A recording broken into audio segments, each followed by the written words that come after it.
Great. Hi, everyone. Today I'll be presenting Climate Chaos. It's an interactive board game to enhance global warming education. My name is Alina Kesser. I'm a first year's master's student in UX research and design, and I'm very passionate about designing educational technologies to enhance interactive learning. And the challenge that Climate Chaos addresses is global warming. And the lack of awareness of global warming, it has reflected a sharp increase in the harmful effects on the environment. And the current teaching methodologies, they're still old school with non-experiential learning. And you can see from the graph here how the global temperatures, they've drastically increased. And the top 3 warmest years have been 2016, 2020, and 2023. And very likely that this year will be on the list. So I narrowed down the causes of global warming to 6 main causes. We have overconsumption, industrial farming, burning of fossil fuels, deforestation, waste disposal, and transportation. So the question is, how can we create a learning tool to enhance global warming education to instill environmental responsibility within young teens? But why even focus on young teens? Well, at that age, they're absorbing information to help them make informed decisions. This can help instill environmental responsibility and further develop personal connections to climate change solutions. So the Harvard Graduate School of Education, they conducted a research study with 1,500 science teachers who said that they spent only 0 to 2 hours a year of climate change education, and a quarter of all 15 to 17-year-olds in the US, they reject the idea that climate change is even a crisis.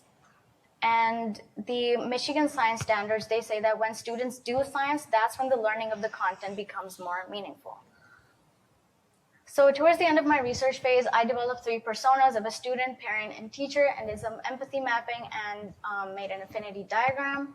This is my ideation and development phase. I took inspiration from games like Battleship and Uno to develop the gameplay and the form. So this is the final solution, Climate Chaos. It's a 2 to 4 player interactive board game to help the players learn the leading causes of global warming, strategically apply practical solutions, and receive feedback through an interactive temperature meter. So how does the game work? You begin by opening the 4 flaps of the 4 boards. Each flap or each board is for 1 player. And you begin by, 1 player fans out these cause cards to all the players, and everyone picks a card at random. The cards are basically the 6 main causes of global warming that I mentioned earlier. So everyone takes a card and inserts it into their board. So every card is equipped with an RFID tag, and all the boards have an RFID sensor. So the board knows what card is being inserted and when the card is being inserted. So let's say I have the deforestation card. I'll insert it into my board, and the board will be activated, and the red lights will turn on. It's a series of red LEDs, and it symbolizes a thermometer. So the objective of the game is you need to be the first player to lower your temperature. And you do that by applying the correct solutions that match with your cause card. So if I have deforestation inserted into my board, my objective is I need to solve for deforestation. And I do that by applying the correct solutions. And the solutions come in the form of coins, solution coins. And so each player has 3 solution coins, and you're supposed to keep those coins private. You can't show it to other players. And when it's my turn, I will draw a 4th coin. So with these 4 coins in my hand, I need to see, do any of these coins are any of these coins the solution to the cause card that's inserted into my board? Are any of these the solution to the deforestation card? So if I do think the coin is a solution, I will place it on my board. And all of the coins have been programmed to their respective cause cards, so the board knows if it's the solution or not. So I will place the coin on the board, and the board will provide me feedback. So if it is actually the solution, the temperature will decrease. So I know, okay, this is the solution to deforestation. If it's not the solution, then the temperature will increase. So this is how Climate Chaos is enhancing visual learning. And if I don't think any of the 4 coins are the solution, I will just discard 1 coin into the discard area, because I need to keep 3 coins in my hands at all times.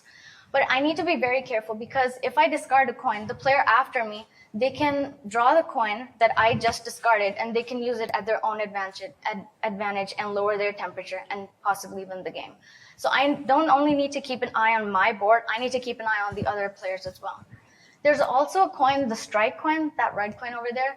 This is very similar to the draw 4 card in Uno. So if I see a player is about to win, that their temperature is very low, I'm gonna use this coin if I have it. I'm gonna place it on my board, and it will increase the temperature for all players. And this gives me some leverage and some thinking time to use some other strategy to win the game. Yeah, so these are the cause cards. These are all the solution coins. They're very simple. They have an icon and a short description.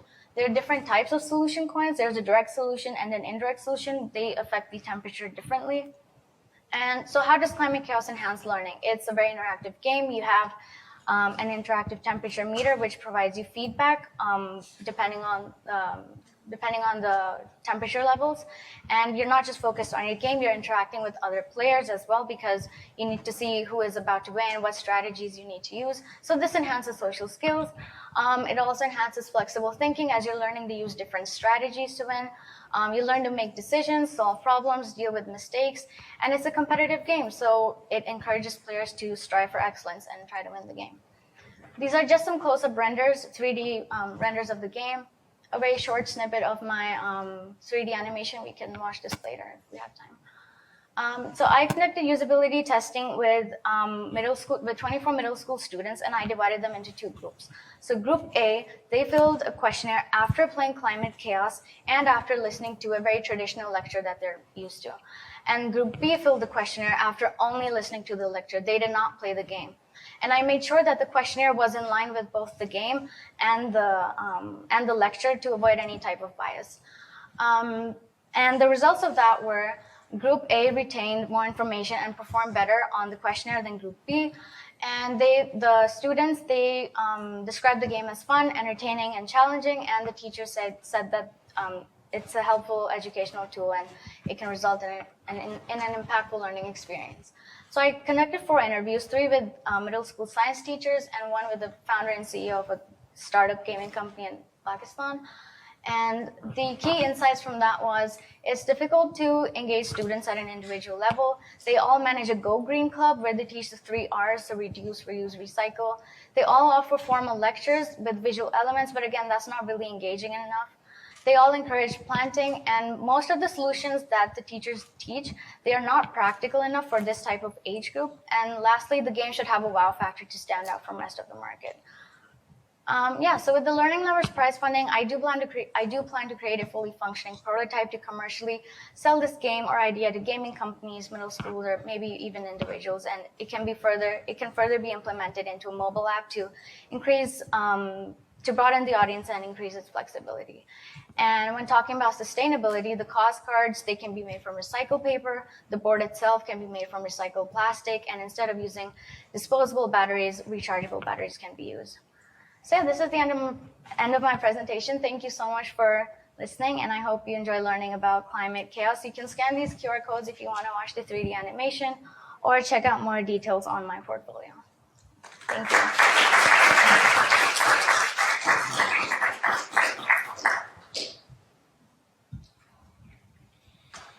You mentioned that there's a lecture that was given. Who provides that lecture? Like, who provides the materials for that lecture? So yeah, we went to a middle school and we designed a lecture with teachers, and we made sure that the content of the lecture was aligned with the content of the game. So there wasn't new content in the lecture, there wasn't any new content in the game. So we made sure that the content was the same. So the teacher, she taught a lecture the way that she normally does, and this is very normal for the kids because that's how they usually learn in the classrooms. And then after that, they played the game, and then they filled out the questionnaire. So the lecture comes with the No. the This game? was just for comparing if the lecture itself is impactful enough or not. So there were 2 groups, Group A and Group B. And we just wanted to see if the lecture itself was impactful. And so the Group A, they listened to the lecture and they played the game, but the Group B only listened to the lecture. And Group A performed better in the questionnaire. Thank you. Yeah.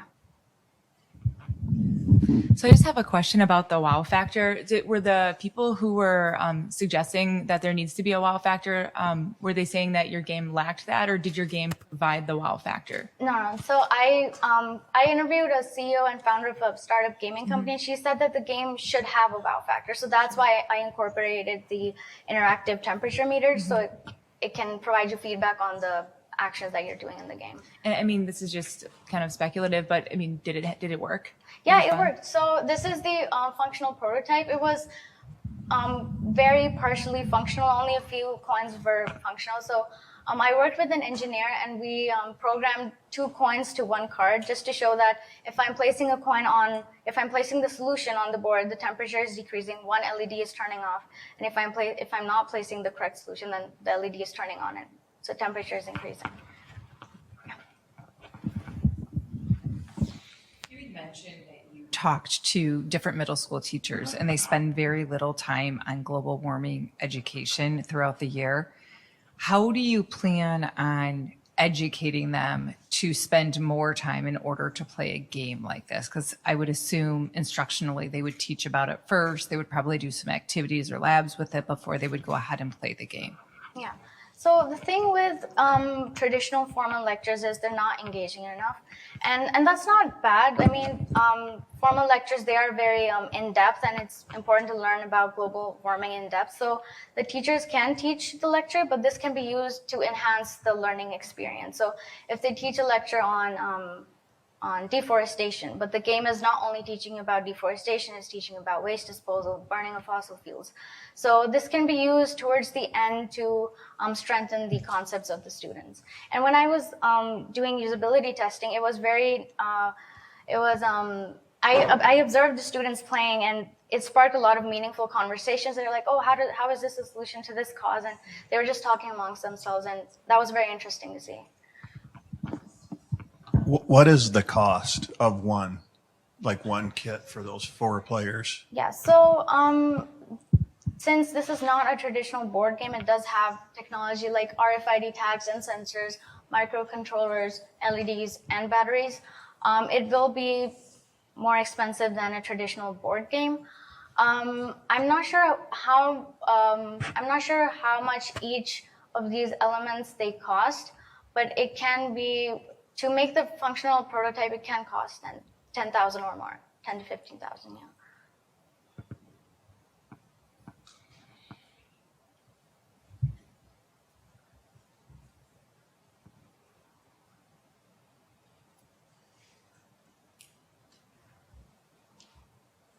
I'm just dying to know, do you have any plans for like a digital version of this? Yeah, I did plan on a digital version. Before even designing this, I thought, why don't I just make an app? But I made this after COVID, and a lot of parents were concerned that their kids are just glued to the screen. So that's why I first made a non-digital version without any screen. But it can be implemented further into a mobile app, so everyone can play it anywhere on their phones. In terms of benchmarking against any other, did you find anything similar? Surprisingly, I did not find anything similar. There are other board games that teach climate change, but none of them had an interactive element to provide immediate feedback on the player's actions, because they're all just traditional board games. None of them had any technology implemented in it. So this, through the temperature meter, it provides immediate feedback.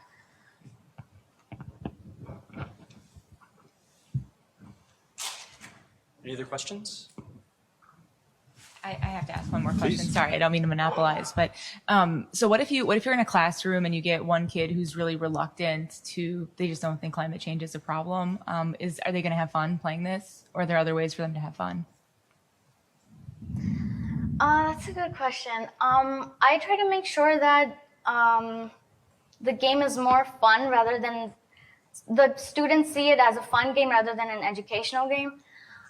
So the students that I did the usability testing with, there was actually one student. She's like, I don't want to play an educational game. I don't want to learn anything.